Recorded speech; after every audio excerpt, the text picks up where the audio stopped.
بسم اللہ الرحمن الرحیم۔ کبھی کبھی اللہ تعالیٰ ایسی خواہشات میں ہمارا دل لگا دیتا ہے جن کا ملنا ہمارے نصیب میں نہیں لکھا ہوتا۔ کیوں؟ جب نصیب میں نہیں ہوتا تو دل کیوں ایسی خواہش میں لگاتا ہے؟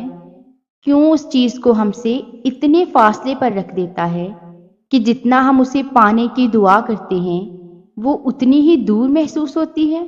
کیونکہ اللہ پاک تمہیں اس مقام تک لانا چاہتا ہے جہاں صرف اس کے محبوب بندے ہوتے ہیں، وہ مقام جہاں تک سب کی رسائی نہیں، وہ مقام جہاں تمہارا صبر، تمہارا توکل، تمہارے آنسو، تمہارے سجدے اور تمہاری عبادتیں تمہیں اس کا پیارا بناتی ہیں۔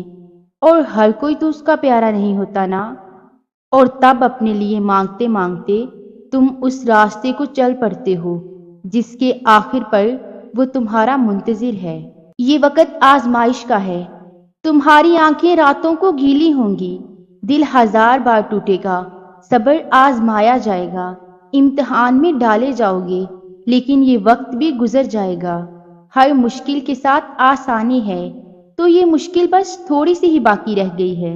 اللہ جن سے پیار کرتا ہے نا، انہی کو مشکلات کے راستے پہ ڈالتا ہے تاکہ بعد میں انہی آنسوؤں اور اسی تڑپتے دل کا سکون بن سکے۔ وہ لمحہ جب ٹوٹ کر پھر سے کھڑا ہونا، وہ وقت جب موو آن کرنے کے لیے تہجد کے معجزوں کا سہارا لینا، وہ وقت جب روتے ہوئے بھی شکوہ نہ کرنا کہ کہیں اللہ ناراض نہ ہو جائے، اس وقت اللہ تمہارے ساتھ ہوتا ہے، بالکل تمہارے دل کے قریب۔ وہ تمہیں دیکھ رہا ہوتا ہے کہ کیسے تم صبر کر رہے ہو، صرف اسے راضی کرنے کے لیے تم مسکرا رہے ہو، اپنا درد بلا کر تم اس کی رضا ڈھونڈ رہے ہوتے ہو۔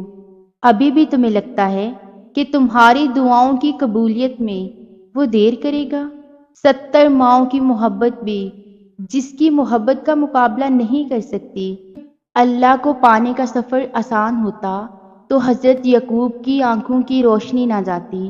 ایمان کمزور پڑ جاتا ہے، کوئی بات نہیں، قدم لڑکھڑا جاتے ہیں، کوئی بات نہیں، دل گھبرا جاتا ہے، کوئی بات نہیں، رونا بھی آتا ہے، مگر کوئی بات نہیں، مگر اس سب کے بعد بھی تمہارا بھروسہ نہیں ٹوٹنا چاہیے۔ چلتے چلتے تھک بھی گئے ہو تو قدم رکنے نہیں چاہیے، روتے بھی ہو تو شکوے نہیں کرنے چاہیے۔ اور یہی پہ اللہ کو اس کے پیارے بندے ملتے ہیں، وہ جو سفر کرتے رہتے ہیں، وہ جو گر کر بھی نہیں بھٹکتے، اور یہی یقین تمہیں اللہ کا بنا دیتی ہے، کیونکہ اللہ کو تو بس تمہارا یقین چاہیے۔ کس نے کہا کہ اللہ باتوں کا جواب نہیں دیتا؟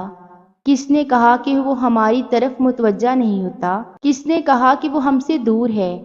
کس نے کہا کہ وہ دعائیں پوری نہیں کرتا؟ وہ پاک ذات، اس نے وعدہ کیا ہے کہ وہ تمہیں دے گا، تم مانگ کر تو دیکھو۔ وہ آسمان کا نور ہے جو رات کے پچھلے پہر 7ویں آسمان تک آتا ہے اور کہتا ہے کہ کوئی مانگنے والا، کہ ہے کوئی مانگنے والا جسے میں دوں؟ کوئی ہے مجھ سے محبت کرنے والا تاکہ میں اس سے محبت کروں؟ کوئی ہے جس کے میں غم مٹا سکوں؟ اللہ سے مانگا نہیں ملا تو پھر ضرور اللہ نے کچھ خاص تمہارے لیے چن لیا ہے، بہتر کو بہترین سے بدل دیا ہے، کیونکہ اللہ تعالیٰ کا کوئی بھی فیصلہ بے مقصد نہیں ہوتا۔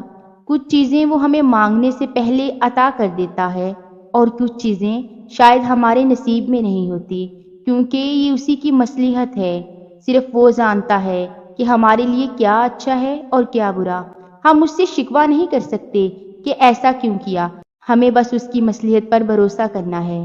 اللہ پاک امتحان لیتا ہے، تمہارے صبر کا امتحان، دعاؤں کا امتحان، توکل کا امتحان، تمہارے انتظار کا امتحان، برداشت کا امتحان، اور یہ امتحان سہنا مشکل بھی ہوتا ہے۔ کبھی کبھی ہم تکلیف برداشت نہیں کر پاتے اور اپنی دعاؤں پر توکل کرنا چھوڑ دیتے ہیں، درد سہنا مشکل ہو جاتا ہے، طویل انتظار دل کو تھکا دیتا ہے، مگر اللہ تعالیٰ کا امتحان تکلیف دینے کے لیے نہیں ہوتا۔ غور کرو تو پتہ چلے گا کہ جب تم اس امتحان میں نہیں تھے تب تم اللہ سے اتنے قریب نہیں تھے جتنا اس درد نے تمہیں اللہ کے مزید نزدیک کر دیا ہے۔ تم دیکھو گے کہ کیسی تمہاری دعاؤں میں خلوص بڑھ گیا ہے، بھروسہ آ گیا ہے۔ یہ امتحان تمہارے دل دماغ پر پڑی درد کی اس دند کو آہستہ آہستہ مٹا دے گا، اور شاید یہ راستہ ہو جو اللہ نے بنایا ہو تمہیں اپنے طرف لے آنے کا۔ جاننا چاہتے ہو کہ اللہ پاک تم سے محبت کرتا ہے یا نہیں؟ تو اپنے دل میں اللہ کے لیے محبت محسوس کرو۔ جتنا تم اس سے محبت کرو گے اللہ بھی تم سے ویسے محبت کرے گا۔ جتنا تمہارے لیے اللہ خاص ہوگا اتنا تم اللہ کے پیارے ہوگے۔ جتنا تم اللہ کے قریب رہو گے اتنا اللہ پاک تمہارے قریب رہے گا۔ اللہ پاک کو ہماری محبت کی ضرورت نہیں ہے۔ اگر ہم اسے یاد کرنا بھی چھوڑ دیں تو اس سے محبت کرنے والے کم نہیں ہوں گے۔ آسمانوں کے 70,000 فرشتے جو ہر لمحہ کعبہ کا طواف کرتے رہتے ہیں، اور ایک فرشتہ اتنا بڑا ہے کہ اس کی باری قیامت تک پھر نہیں آئے گی۔ زمین اور آسمان کی ہر چیز جس ذات کی تعریف میں مگن رہتی ہے، وہ ذات جو النور ہے، اس محبت کا نام ہی اللہ ہے۔ اسے کسی کی ضرورت نہیں ہے، وہ بے نیاز ہے۔ ایک ہی تو زندگی ہے، اسے بھی اداس رہ کر گزار دیا تو کیا فائدہ؟ اداس ہو جانا، رو لینا، پریشان ہو جانا، یہ سب نارمل ہے۔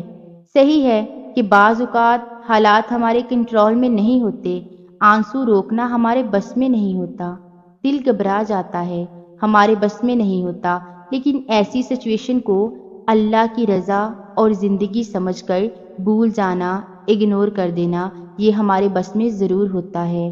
بہت سے لوگ ایسے ہوتے ہیں جو دکھ کو چھوڑ ہی نہیں پاتے، اور زندگی جو خوشی دیتی ہے اس کو بھی کھو دیتے ہیں۔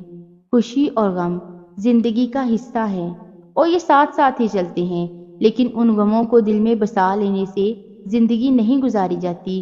اللہ ہے نا، وہ سب جانتا ہے، وہ دیکھ رہا ہے نا، تو پھر کس چیز کا غم؟ اللہ کو معلوم ہوتا ہے کہ اس کا بندہ کب اسے پکارے گا، کب اس کی طرف دوڑ کر جائے گا، کب بے چین ہو کر یا اللہ بلائے گا۔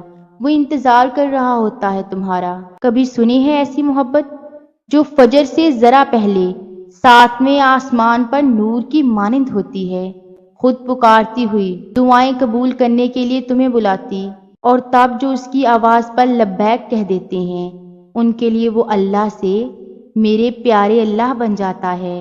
دوست، مددگار، سننے والا، غم دور کرنے والا اللہ۔